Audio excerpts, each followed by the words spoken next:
Жакшы туугандар, мен жүрек доктуру Кубат болом. Алдыңкы жолу сиздерге кан басымдын кандай акыбет алып келе турганын сүйлөп бердим.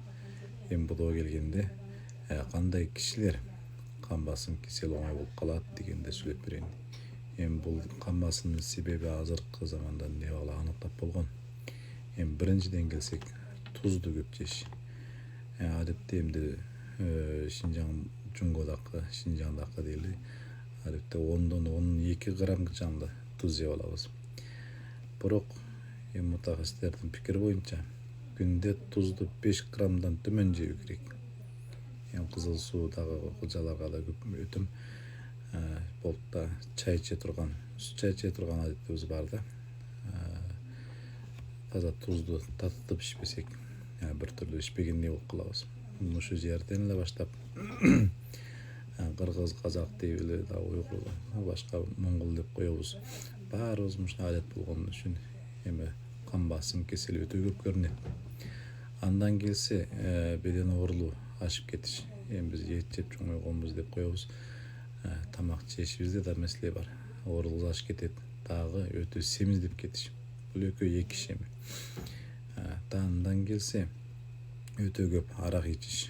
Арак ичиш деле кан басымга өтө таасир кылат. Андан калса, жашыңыз. Эми азыр кан басымдар деле жаштап кетти.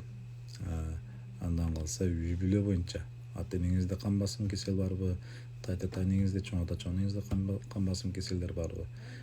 Кийин убакыт сааты келгенде, турмуш адеттен байкабаганда, убакыт сааты келгенде сизде кан басым болуп калышы мүмкүн. Андан келсе, кызмат дейбиз, турмуш дейбиз, ушул жактан өтө жогору басымдын ичинде жашоо болуп калса да, узун мезгил басымдын ичинде болуп калса, оңой кан басым кесел болуп калат.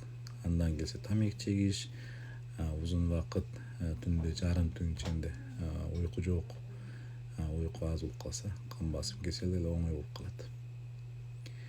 Эми ушундай болгондо кан басымды турмуш аркылуу бир контролдогон болобу дегенде, тамакины таштайсыз, аракты аз ичесиз же болбосо ичпеген эң жакшы. Беден ооруну контрол кылабыз, тузду аз жейбиз. Болуп да тузду өтө муйим да, тузду аз жейбиз. Андан калса, жакшы уйку дегендей.